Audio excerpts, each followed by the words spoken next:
How is it to live in Madrid? Who is this video for? If you are planning to move to Madrid in 2026, if you just arrived to Madrid or you are just curious about life in Madrid, then this is a video for you. Hi everyone, my name is Dunya and I am an expat originally from Serbia, lived many years in Austria, and now I have been living in Spain for 3 years, of which around 2.5 in Madrid. And here I would like to share with you my impressions about life in Madrid and what are the good sides, what are the bad sides, what are in between things, and who might enjoy living in Madrid. So let's dig in. Let's start with the good. And the first thing is climate and the light. So Madrid is generally very sunny city. There is a lot of light and it's generally warm in Madrid. For example, autumns and springs are very pleasant. Yes, winters can be cold, but not even as close as for example, in Central Europe, like in Germany or Austria, especially not like the north of Europe. So the weather is generally nice and the city is generally warm and sunny. Second good side is a social life, and people in Madrid, generally Spanish people, are pretty open and spontaneous. It's easy to make plans very spontaneously. And just to go out, for example, for a drink after work or lunch with colleagues, or just call your friends to go out for a drink or a tapa. And this is a big difference compared to, for example, my life in Austria, where usually all going out needed to be planned. Also, there are not much of so much of outgoing as here. And when we talk about eating, there is another good side is the food culture here in Spain. Eating out is generally accessible. It's not so expensive. There is, for example, menu del dia, which is like a lunch menu that is like 3 courses food, and it's generally affordable. There are many options. Of course, there are also fancy restaurants. There are restaurants at touristy places that are not so cheap, but there are also bars and a lot of places to go and eat at affordable price. And many people go out to go to bars just for drinks, spend some time talking and at the bar, for example, or for tapa, and beside of just going out for a nightlife. Also in Madrid, there is a lot of diversity regarding the food. So of course there are like Spanish restaurants, and I say Spanish, there are maybe more like general Spanish, but there are also like a regional Spanish food, like you have Andalusian, you have Asturian, Galician, so all sorts of restaurants. And besides the Spanish food, there are also international restaurants like Asian, American food, Latin American. So there are many restaurants and more are opening. There is this trend of opening more and more international cuisine restaurants in Madrid, and basically the options for going out for like a nightclub or a restaurant or a bar are basically endless. The lifestyle is for a city size of Madrid, I would say that the lifestyle is actually quite relaxed, not slow, but quite relaxed. That people, I mean, here it's very common that you have late dinner starting around 9:30 even.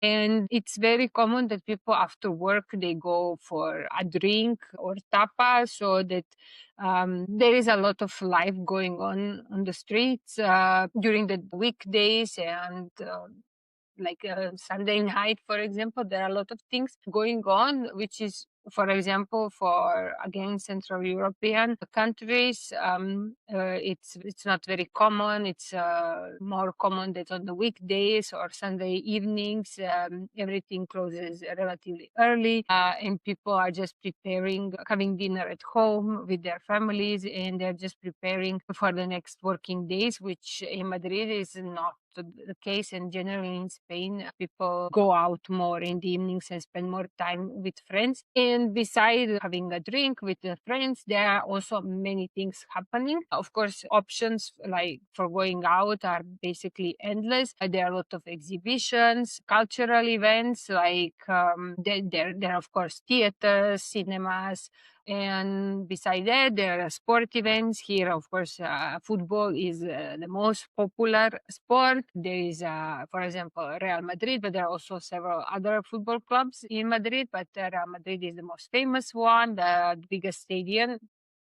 The main stadium of Real Madrid is in the city center.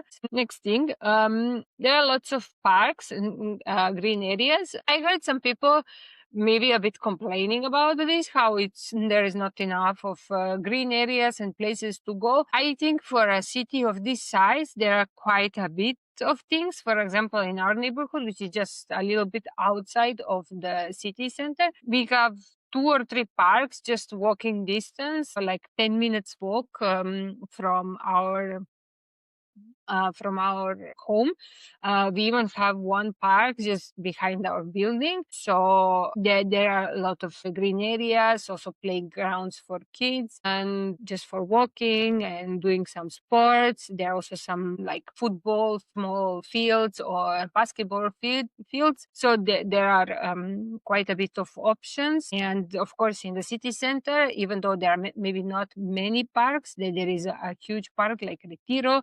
There is Casa del Campo just south from the city center. And if you go just a little bit outside of the core Madrid zone, there are many more green areas. Beside, of course, Retiro and Casa del Campo, there are a couple of more bigger parks.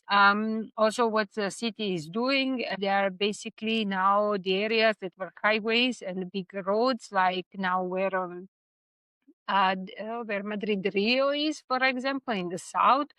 They now have like underground tunnel, and there is a big recreational area which became very nice area of the city and was considered relatively ugly before. This is what they are now doing at A5. There is a bit of traffic jam because of that, but there are more and more of these big roads put underground and green areas appearing. There are, beside doing like sports activities and recreation in parks, there are also many gyms. For example, we have one gym in our neighborhood, which is one of these low-cost gyms where monthly subscription is 30 euros per month with no contract obligation. And beside this gym, there are many more, and also many of them are quite affordable. Beside private gyms, and there are also sports centers. I, for example, go to a sports center for swimming, and at one entry ticket, which is for 1 hour, costs only 2.5 euros. I think that maintenance of the public pools is quite good. They are quite clean. Facilities are quite basic, but they're quite well maintained. And as far as I could see on this Madrid app, there are many more options for sport activities. So you can just check it out and see what else is there. One more good side of Madrid is its location and the connectivity. So first thing, inside the city, the public transport works quite well. Metro is connecting a lot of very important parts of the city, and there are many metro lines. They are now even building a new one. And beside metro, there are buses, of course, which are also functioning well. They are just, of course, slower than metro, and they are not so frequent as metro. There are also cercanías trains, which are connecting.